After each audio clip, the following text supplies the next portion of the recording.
Hello friends, welcome back to my channel. ಯಾವತ್ತಿನ ಹಾಗೆ ಇವತ್ತು ಕೂಡ ಒಂದು ಹೊಸ ರೆಸಿಪಿಯಿಂದ ನಿಮ್ಮ ಮುಂದೆ ಬಂದಿದ್ದೀನಿ.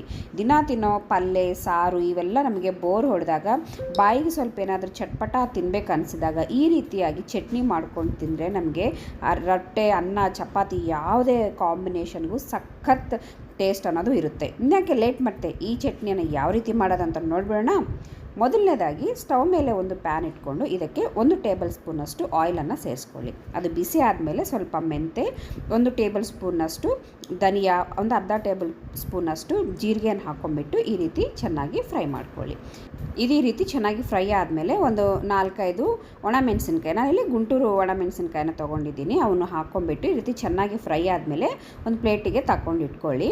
ಈಗ ಉಳಿದಿದ್ದ ಅದೇ ಆಯಿಲ್ಗೆ ನೀವು ತೊಂಡೆಕಾಯಿನ ಸೇರಿಸ್ಕೊಳ್ಳಿ. ನಾನಿಲ್ಲಿ ಒಂದು 1/4 kg ಅಷ್ಟು ತೊಗೊಂಡಿದ್ದೀನಿ. ಅದೇ ರೀತಿ ಒಂದು 5-6 ಹಸಿಮೆಣಸಿನ್ಕಾಯಿ, ಸ್ವಲ್ಪ ನಮಗೆ ಈ ವೆಜಿಟೇಬಲ್ಸ್ ಎಲ್ಲ ಸಾಫ್ಟಾಗಿ ಕುಕ್ ಆಗಲಿಕ್ಕೆ ಬೇಕಾಗುವಷ್ಟು ಉಪ್ಪನ್ನು ಸೇರಿಸ್ಕೊಂಡ್ಬಿಟ್ಟು ಈ ರೀತಿ ನಾವು ಫ್ರೈ ಮಾಡ್ಕೋಬೇಕು. ಒಂದು ವೇಳೆ ನಿಮ್ಗೆ ಏನಾದರೂ ಬೇಕಾಗಿದ್ದರೆ ಒಂದು ಅರ್ಧ ಟೇಬಲ್ ಸ್ಪೂನಷ್ಟು ನೀವು ಬೇಕಂದರೆ ಸ್ವಲ್ಪ ಆಯಿಲನ್ನು ಸೇರಿಸ್ಕೋಬೋದು. ಒಂದು 2 ನಿಮಿಷ ಈ ರೀತಿ ನಮಗೆ ಫ್ರೈ ಆದಮೇಲೆ ಇದಕ್ಕೆ ನಾನೀಗ ಒಂದು ಟೊಮೆಟೊನ ಸೇರಿಸಿದ್ದೀನಿ. ಹಣ್ಣಾಗಿರೋ ಟೊಮೆಟೊನ ಸೇರಿಸ್ಕೊಂಡ್ರೆ ನಮಗೆ ಸ್ವಲ್ಪ ಗ್ರೇವಿ ಅನ್ನೋ ಚೆನ್ನಾಗಿ ಬರುತ್ತೆ, ಸಾಫ್ಟ್ ಅನಿಸುತ್ತೆ, ಚೆನ್ನಾಗಿ ಅನಿಸುತ್ತೆ. ಈ ರೀತಿ ಟೊಮೆಟೊ ಹಣ್ಣನ್ನು ಸೇರಿಸ್ಕೊಂಡ್ಮೇಲೆ ಮುಚ್ಕೊಂಡ್ಬಿಟ್ಟು ಈ ತೊಂಡೆಕಾಯಿ ಅದೇ ರೀತಿ ಟೊಮೆಟೊ ಎಲ್ಲ ಕೂಡ ಸಾಫ್ಟ್ ಆಗಬೇಕು. ನೋಡಿ, ಈ ರೀತಿಯಾಗಿ ಸಾಫ್ಟ್ ಆಗೋವರೆಗೂ ಕೂಡ ಮಧ್ಯದಲ್ಲಿ ಅವಾಗವಾಗ ತಿರುಗಿಸ್ಕೊಳ್ತಾ ಇದನ್ನು ಫ್ರೈ ಮಾಡ್ಕೊಂಡ್ಬಿಟ್ಟು ಅದು ತಣ್ಣಗಾಗಲಿಕ್ಕೆ ಪಕ್ಕಕ್ಕೆ ಇಟ್ಕೊಳ್ಳಿ.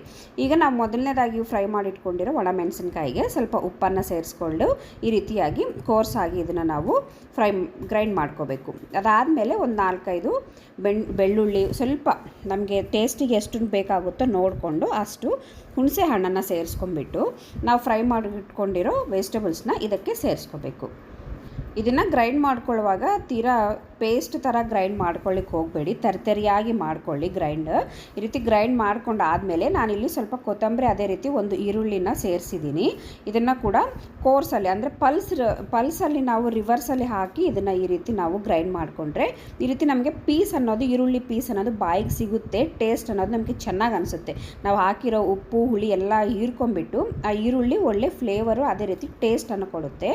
ಈ ರೀತಿ ಇದನ್ನು ಗ್ರೈಂಡ್ ಮಾಡ್ಕೊಂಡು ಪಕ್ಕಕ್ಕೆ ಇಟ್ಕೊಂಡು ಈಗ ಇದಕ್ಕೆ ಒಗ್ಗರಣೆ ಕೊಟ್ಕೊಳ್ತಾ ಇದ್ದೀನಿ. ಒಗ್ಗರಣೆಗೋಸ್ಕರ ಸ್ವಲ್ಪ ಆಯಿಲ್ ಹಾಕ್ಕೊಂಡ್ಬಿಟ್ಟು ಜೀರಿಗೆ, ಸಾಸಿವೆ ಹಾಕ್ಕೊಂಡು 1-2 ಒಣಮೆಣಸಿನ್ಕಾಯಿನ ಈ ರೀತಿ ಫ್ರೈ ಮಾಡ್ಕೊಳ್ತಾ ಇದ್ದೀನಿ. ಈ ರೀತಿ ಸ್ವಲ್ಪ ಫ್ರೈ ಆದಮೇಲೆ ಇದಕ್ಕೆ ಕರಿಬೇವನ್ನು ಕೂಡ ಸೇರಿಸ್ಕೊಂಡ್ಬಿಟ್ಟು ಈ ರೀತಿ ಚೆನ್ನಾಗಿ ನಮಗಿಲ್ಲಿ ಒಗ್ಗರಣೆಯನ್ನು ಚೆನ್ನಾಗಿ ಫ್ರೈ ಮಾಡ್ಕೊಂಡ್ಬಿಟ್ಟು ಈಗ ನಾವು ಮೊದಲನೇದಾಗಿ ಗ್ರೈಂಡ್ ಮಾಡಿ ಇಟ್ಕೊಂಡಿದ್ವಲ್ಲ ಚಟ್ನಿಗೆ ಅದಕ್ಕೆ ಸೇರಿಸ್ಕೋಬೇಕು ಅಷ್ಟೇ. ಇಷ್ಟೇ ಫ್ರೆಂಡ್ಸ್, ಭಾಳ ಈಸಿಯಾಗಿ ಮಾಡ್ಕೋಬೋದು ನಾವು ಈ ರೆಸಿಪಿಯನ್ನು. ಇದು ಹೊರಗಡೆ ಇದ್ದರೆ ಒಂದು 2 ದಿನವರೆಗೂ ತಾಳುತ್ತೆ. ಅದೇ ರೀತಿ ಫ್ರಿಜ್ಜಲ್ಲಿ ಇಟ್ಕೊಂಡ್ರೆ 1 ವಾರ ಆದರೂ ಕೂಡ ಕೆಡೋದಿಲ್ಲ, ಟೇಸ್ಟ್ ಸಖತ್ತಿರುತ್ತೆ. ನೀವು ಖಂಡಿತ ಟ್ರೈ ಮಾಡಿ. ರೊಟ್ಟೆಗಿಂತೂ ಇದು ರೈಸಿಗೂ ಚೆನ್ನಾಗಿರುತ್ತೆ, ರೊಟ್ಟೆ ಚೆನ್ನಾಗಿರುತ್ತೆ, ದೋಸೆ, ಇಡ್ಲಿ ಯಾವುದೇ ರೆಸಿಪಿಗೂ ಈ ಚಟ್ನಿ ಅನ್ನೋದು ಸಖತ್ತಿರುತ್ತೆ. ನೀವು ಖಂಡಿತ ಟ್ರೈ ಮಾಡಿ. ಅದೇ ರೀತಿ ನಿಮಗೆ ಇಷ್ಟ ಬಂದರೆ ನಿಮ್ಮ ಫ್ರೆಂಡ್ಸ್ ಆ್ಯಂಡ್ ರಿಲೇಟಿವ್ಸ್ಗೆ ವಿಡಿಯೋನ ಶೇರ್ ಮಾಡಿ. Take care.